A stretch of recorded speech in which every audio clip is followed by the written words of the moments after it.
Shalom, devosi 2 Samuel pasal yang ke-22. Ayat yang ke-16 sampai ayat yang ke-20 demikian firman Tuhan. Beginilah firman Tuhan, sesungguhnya aku akan mendatangkan malapetaka atas tempat ini dan atas penduduknya, yakni segala perkataan kitab yang telah dibaca oleh Raja Yehuda. Karena mereka meninggalkan aku dan membakar korban kepada Allah lain dengan maksud menimbulkan sakit hatiku dengan segala pekerjaan tangan mereka. Sebab itu kehangatan murkaku akan bernyala-nyala terhadap tempat ini dengan tidak padam-padam. Tetapi kepada Raja Yehuda yang telah menyuruh kamu untuk meminta petunjuk Tuhan, harus kamu katakan demikian. Beginilah firman Tuhan Allah Israel mengenai perkataan yang telah kau dengar itu.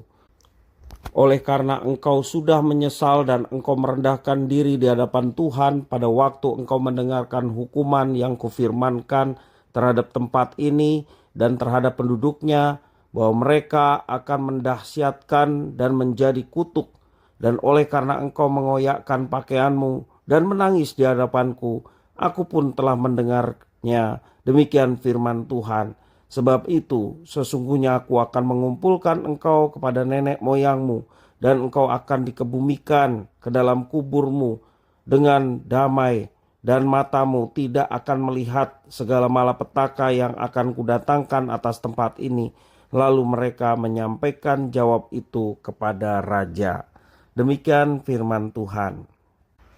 Sejarah kerajaan Israel dan kerajaan Yehuda dipenuhi dengan raja-raja yang jahat, karena memang lebih mudah dan masuk akal untuk berteman dengan kerajaan-kerajaan besar di sekitar mereka untuk bertahan hidup. Bahkan Raja Hizkia pun yang digambarkan sebagai raja yang baik dan menyembah Allah Israel juga tergoda untuk mengikat janji dengan Babel. Itu tertulis dalam 2 Raja-Raja 20 ayat 12-21. Lain halnya dengan Raja Yosia. Ketika Taurat Tuhan ditemukan dan dibacakan Imam Hilkia, Yosia berkabung akan dosa bangsanya, bertobat dan meminta petunjuk Tuhan. Tindakan Yosia membuktikan bahwa ia memiliki keberanian dan kejernihan hati. Namun pertobatan dan reformasi yang dilakukan Yosia tidak mengubah rencana hukuman Tuhan untuk Yehuda. Ayat yang ke-16 yang tadi kita baca. Paradoks teologis ini tidak diselesaikan oleh kisah yang kita baca. Yosia mungkin adalah Raja Yehuda terbaik yang berusaha melakukan reformasi rohani. Walau demikian, bagaimana kalau ketaatan itu tidak menghasilkan upah yang baik dari Tuhan, tetapi malah hukuman? Dalam kitab Taurat yang ditemukan Yosia, memang jelas tertulis kutukan akan menjadi akibat ketidaktaatan Yehuda. Reformasi yang dilakukan oleh Raja Yosia tidak akan menyelamatkan Yehuda dari kehancuran akibat ketidaktaatan. Selain itu, Tuhan memang memberikan kelegaan pada Yosia sehingga ia tidak akan menyaksikan kehancuran itu. Kutuk kehancuran memang tidak dapat diubah. Namun Yosia tetap bekerja keras demi mengubah ketidaktaatan menjadi ketaatan. Justru disinilah letak keistimewaan Yosia.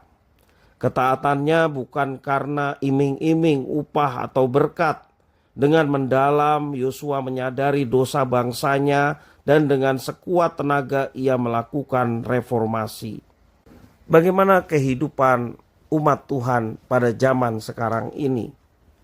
Ada banyak orang Kristen lebih menyukai ajaran yang menjanjikan banyak berkat. Padahal Tuhan Allah yang dipercayai oleh Raja Yosia bukanlah mesin pembagi berkat. Justru Yosia menunjukkan hati yang setia kepada Tuhan walaupun rugi. Buat Yosia bukan berkat yang terutama, namun ketaatan. Bukan kemudahan, namun kesetiaan. Biarlah teladan Yosia ini menjadi berkat bagi kita. Kita taat karena memang seharusnya kita taat. Kita taat bukan karena kita ingin mendapat berkat. Berkat itu sudah pasti akan diberikan oleh Tuhan.